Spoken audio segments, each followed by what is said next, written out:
Praise the lord.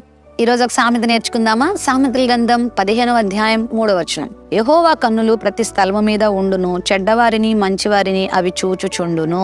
మనుషుల కనుదృష్టికి కొన్ని పరిధులుంటాయి, అవధులుంటాయి. కానీ దేవుని కనుదృష్టికి అవధులు లేవు. ఆయన ఎక్కడైనా ఎప్పుడైనా ఎందరినైనా ఒకేసారి చూడగలిగినటువంటి దేవుడు. ప్రతి స్థలము మీద యెహోవా కన్నులున్నాయి అంటే అర్థం ఏంటో తెలుసా? ప్రతి ఒక్కరిని ఆయన చూస్తున్నాడు. వివేకము కలిగి దేవుని వెదుకువారు కలరేమో అని ఆయన ఆకాశము నుండి చూచి నరుల్ని పరిశీలన చేస్తున్నాడని కీర్తన 14లో కూడా ఉంది.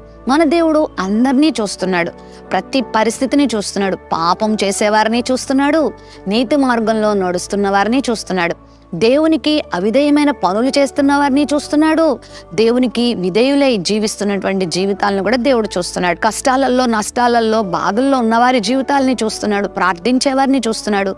ఇదిగో దేవునికి వ్యతిరేకమైన దిశలో వెళ్లే వాళ్ళని కూడా చూస్తున్నాడు. కనుక ఆయన కన్నులు ప్రతి స్థలము మీద ఉన్నాయి. మంచి వాళ్ళని చెడ్డవారిని చూస్తున్నట్లుగా నిన్ను కూడా ఆయన చూస్తున్నాడు. మరి నువ్వేం చేస్తున్నావు? నువ్వు ఎక్కడున్నావు?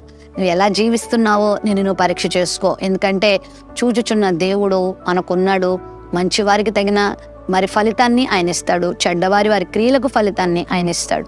నిజంగా నువ్వు నీతిని అనుసరిస్తూ బాధల్లో కష్టాల్లో గనక జీవిస్తుంటే మరి నిన్ను విడిపించడానికి కూడా ఆయన నిన్ను చూస్తున్నాడు, నిన్ను పట్టించుకుంటున్నాడని మర్చిపోవద్దు. హాగరు అరణ్యంలో బాధాకరమైన పరిస్థితుల్లో దేవునికి మొరపెట్టినప్పుడు అరణ్యంలో తనని ఎవ్వరూ చూడలేదు. తనకి ఎప్పుడు తోడుగా ఉంటాడు అనుకున్నటువంటి అబ్రాహాము కుటుంబము తనని విడిచిపెట్టింది.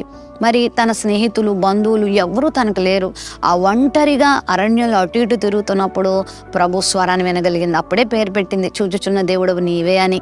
మరి ఇశ్రాయేల్ ప్రజలు 430 సంవత్సరాలు బానిసత్వంలో గడుపుతున్నప్పుడు వాళ్ళు పడుతున్న బాధల్ని దేవుడు అంటున్నాడు, నేను చూశాను అంటున్నాడు. మరి వారి కన్నీటిని చూశాడు, వారి శ్రమలను చూశాడు, వాళ్ళ మూలుగును విన్నాడు, వారి ప్రార్థనను లక్ష్య పెట్టాడు. మరి అందరినీ చూస్తున్న దేవుడు ఈరోజు నిన్ను కూడా చూస్తున్నాడు. మరి నీతిగా యథార్థంగా నువ్వు జీవించు, నీ జీవితంలో గొప్ప ప్రతిఫలాన్ని ఆయన కలుగజేస్తాడు.